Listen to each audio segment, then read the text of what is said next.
অনেক ভিডিও দেখেন, কেউ গল্প, কেউ ফানি, কেউ রান্না, কেউ ব্লগ। আপনি কোন বিষয়টা নিয়ে ভিডিও বানাবেন খুঁজে পাচ্ছেন না তো?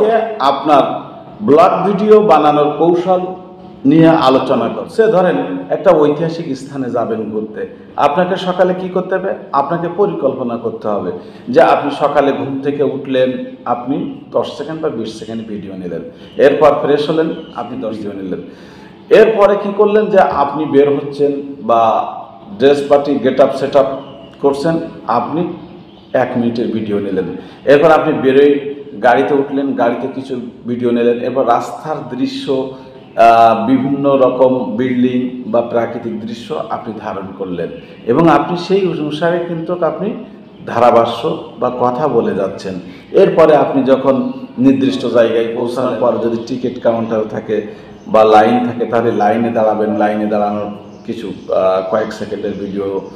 এরপরে কি হচ্ছে, এরপর আপনি টিকিট কাউন্টারে গেলেন, এরপর আপনি ওর ভিতরে প্রবেশ করলেন, অর্থাৎ ওই ঐতিহাসিক স্থানের ভিতরে আপনি প্রবেশ করলেন। এই ধারাবাহিকতা, কাজের ধারাবাহিকতায় একটার পর একটা কিন্তু ব্লগ ভিডিও করছেন, যে যেখানে যাচ্ছেন সেখানে আপনি সুন্দরভাবে ভিডিওটা ধারণ করলেন এবং ওখানকার কিছু লোকের আপনি সাক্ষাৎকার নিলেন। সামান্য 1 মিনিট বা 1.5 মিনিট বা সর্বোচ্চ 2 মিনিট সম্পর্কে আপনি বললেন, এটাই আপনার হচ্ছে ব্লগ ভিডিও। এরপর আপনি ফিরে আসার সময় বললেন যে আজকে এই ব্লগ ভিডিওটা যদি ভালো লেগে থাকে তাহলে করতে পারেন, আর যদি ইউটিউবে ব্যবহার করেন তাহলে আপনি সাবস্ক্রাইব করতে পারেন, এইটা বললেন। এই সমস্ত কিছু আপনার টোটাল একটার পর একটা জুড়তে হবে। মনে রাখবেন যে আপনি ভিডিও এডিট করার জন্য 3টি অ্যাপ্লিকেশন কাজে লাগে। শট, কাইনমাস্টার, 3 হচ্ছে ক্যাপকাট, শট এবং কাইনমাস্টার। এই 3টে আপনি ভিডিও এডিটিংয়ের জন্য রাখতে পারেন আপনার সবচেয়ে ভালো তালিকায়। এরপরে কী করবেন, অডিও দেওয়ার জন্য আপনি কারো কুকির দরকার নেই, আপনি ফোনেই রেকর্ড করতে পারবেন। এছাড়া আপনি একটা টাইটেল লিখলেন যে ঐতিহাসিক স্থান একদিনে, এরপরে ডেসক্রিপশন, ওই এলাকার কিছু বর্ণনা দিলেন এবং ওই সমসাময়িক কিছু হ্যাশট্যাগ আপনি ডেসক্রিপশনে জুড়ে দিলেন।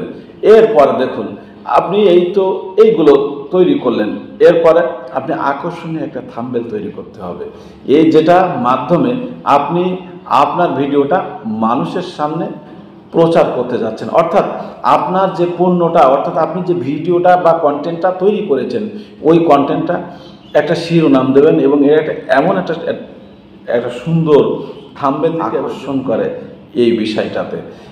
তো এই থাম্বনেল তৈরি করার জন্য আপনি দুটো ব্যবহার করতে পারেন। একটা হচ্ছে কি ক্যানভা, 2 নম্বর হচ্ছে আপনার আছে ফ্লেক্সিল্যাব অথবা ক্যানভা দিয়ে আপনি আকর্ষণীয় থাম্বনেল তৈরি করতে পারবেন।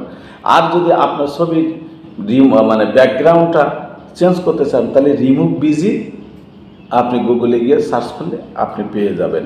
এই সমস্তগুলো আপনি যদি একটা ভিডিও এডিট করতে আপনি সর্বোচ্চ 1 ঘন্টা সময় নেবেন, অর্থাৎ আপনি যে কথাগুলো জড়তা ছিল সেগুলো কেটে বা সেটে ফেলাই দেবেন, আপনার যে কথাগুলো ইন করার দরকার সেই কথাগুলো আপনি ওখানে সংযোজন করবেন।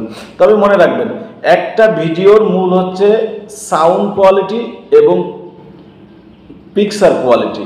সাউন্ড কোয়ালিটি এবং পিকচার হয় আপনার ভিডিও ভাইরাল হবেই হবে, এর কোনো ভুল নেই।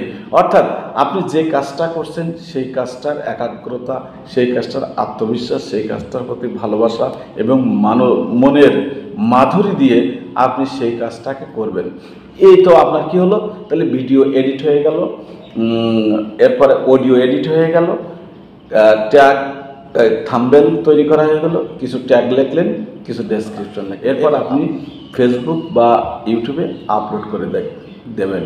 দেখবেন আপনার ভিডিও আস্তে আস্তে মানুষ দেখতে থাকবে। তবে মনে রাখবেন যে ভিডিওটা প্রতিদিনকে ছাড়েন এবং একই টাইমে ছাড়বেন, সপ্তাহে 2টো হোক, ব্যাস 2টো হলেও আপনি নির্দিষ্ট টাইমে, হয়তো সন্ধ্যায় 7টায় বা 7:30টায়, সবশেষ সময় আছে 7:30টায় হচ্ছে ভাইরাল টাইম।